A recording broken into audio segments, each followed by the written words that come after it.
उनके जो कार्यकर्ता द्वारा रखा गया है। अच्छा लगा देख करके कि उनका देश के प्रति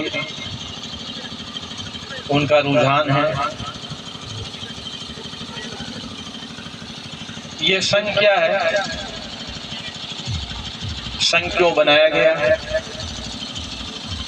संघ का काम क्या है कि किसी एक बड़े लक्ष्य को लेकर के, कोई एक बड़ा उद्देश्य लेकर के इस संघ की स्थापना की गई थी। कहते हैं मूल में उद्देश्य बड़ा होना चाहिए, लक्ष्य बड़ा होना चाहिए, और यही इस संघ का लक्ष्य रहा है, उसका उद्देश्य रहा है कि जो हिंदू समाज है उसको एक करना, जो जातियों में बिखरा हुआ है, बंटा हुआ है। जब तक हम जाति में बंटे रहेंगे तब तक हमारा जो उत्थान होना चाहिए, जिस लेवल पर हमको पहुंचना चाहिए, वहां नहीं पहुंच पाएंगे। भाईचारा अपनी जगह है, जातिवाद अपनी जगह है, समाज अपनी जगह है, लेकिन जहां देश की बात हो, राष्ट्र की बात हो, तो राष्ट्रहित सर्वोपरि है। जहां राष्ट्र की बात आ जाए तो वहां इन सबको तिलांजलि देकर के मुख्यता राष्ट्र की होनी चाहिए कि हमारा जो राष्ट्र है वो एकजुट कैसे हो।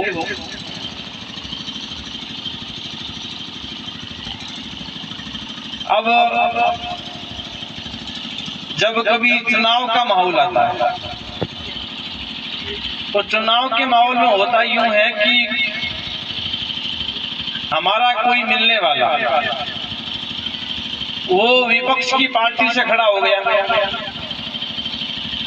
जबकि उस पार्टी में हमारी श्रद्धा नहीं है, रुचि नहीं है, लेकिन वो लोग वोट मांगने आ गए, या वो हमारे किसी मिलने वाले को साथ में लेके आ गया, तो हम कहते हैं भी हमारा वो चाचा खड़ा हो गया, ताऊ खड़ा हो गया, मामा खड़ा हो गया, बुआ खड़ी हो गई, मासी खड़ी हो गई, क्या करें, घर का मामला है, समाज है, वोट देना पड़ेगा।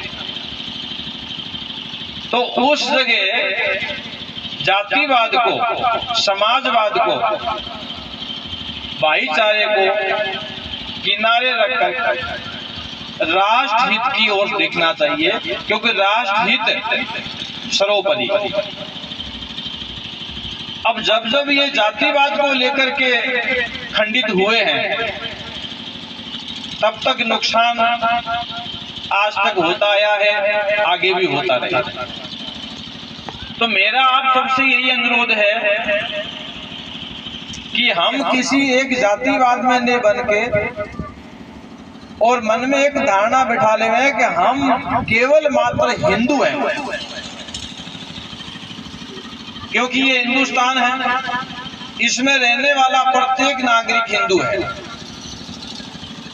तो राष्ट्रहित के लिए सबको अलग अलग जाति में नहीं बंट करके हम केवल हिंदू हैं और देश के प्रति, राष्ट्र के प्रति हमारा जो मूल दायित्व है उसको निभाना होता है, न कि समाज को वहां साथ में जोड़ना चाहिए, न जाति को, न समाज को, न किसी भाईचारे।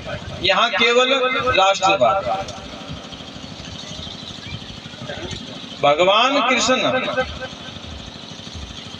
दुर्योधन को बहुत समझाया कि देखो भाई, आपस में मिल बैठ के आप लोग समझौता कर लो, इनका जो हिस्सा है वो इनको दे दो,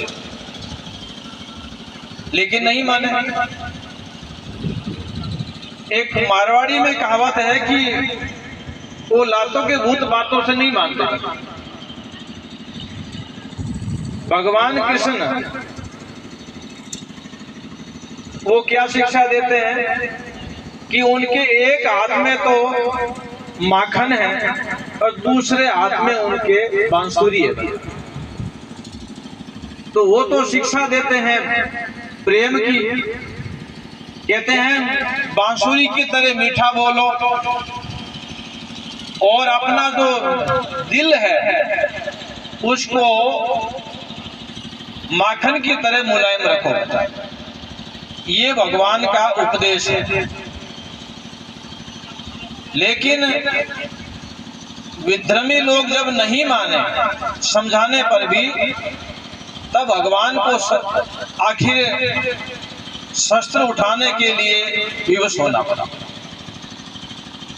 तो जब जहां राष्ट्र की बात हो, देश की बात हो, तो वहां अगर शस्त्र भी उठाना पड़े तो निश्चित रूप से शस्त्र उठा लेना चाहिए, क्योंकि राष्ट्र हित सर्वोपरि। आज जो यहाँ शस्त्र पूजन का प्रोग्राम है, त्रिशूल पूजन, त्रिशूल दीक्षा, तो त्रिशूल दीक्षा, त्रिशूल भी अपने आप में एक शस्त्र ही है।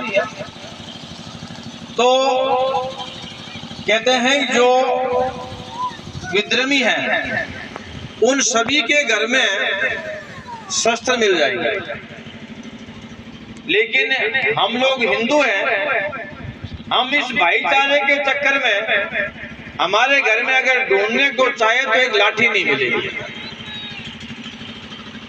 ये हमारी कमजोरी है। आत्मरक्षा के लिए, देश रक्षा के लिए शस्त्र रखना भी जरूरी है। तो कहने का मेरा इतना ही तात्पर्य है कि जहां कहीं भी देश में, गांव में, प्रांत में, शहर में, जहां कहीं भी कोई विधर्मी हो, देश विरोधी हो, देशद्रोही हो, उसका खुल करके विरोध करना चाहिए, चाहे वो कोई भी हो।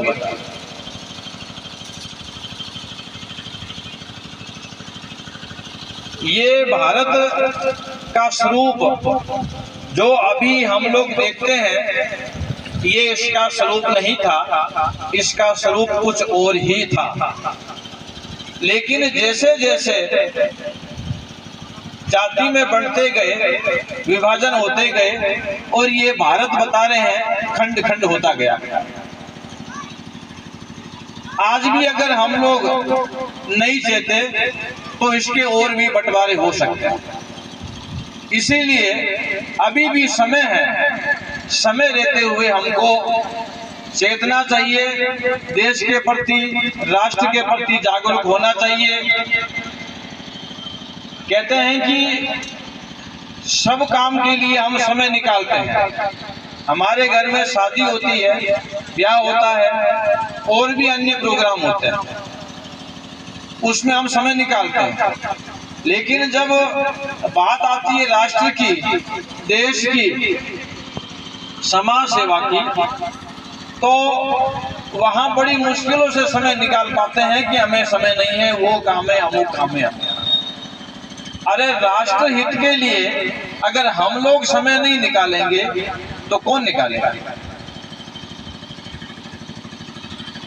चुनाव के टाइम में जो विपक्ष के लोग होते हैं, उनके जो वोट पड़ते हैं वो एक धार वोट पड़ते हैं, पूरे के पूरे।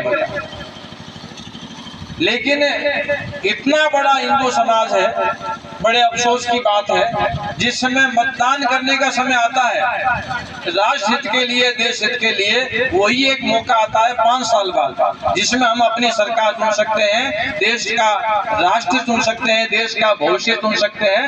उस समय हम लोग आलस में, प्रमाद में, कुछ लोग तो मत देने जाते ही नहीं, आलस कर लेते हैं। और कुछ लोग कुछ पैसे के लिए अपना जमीन बेच देते हैं, और कुछ लोग आपसी भाईचारे के चक्कर में बेच चले जाते हैं। यानी कि किन्हीं किन्हीं कारणों से हमारी जो वोट है, हमारी संख्या है, वो खंडित होती है।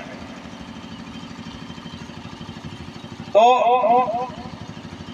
मैं अभी अंदर बैठा था, यहीं कोई चर्चा कर रहे थे, बता रहे यहाँ भी जो चुनाव हुआ बता रहे हैं, तो मेरे को बताया जो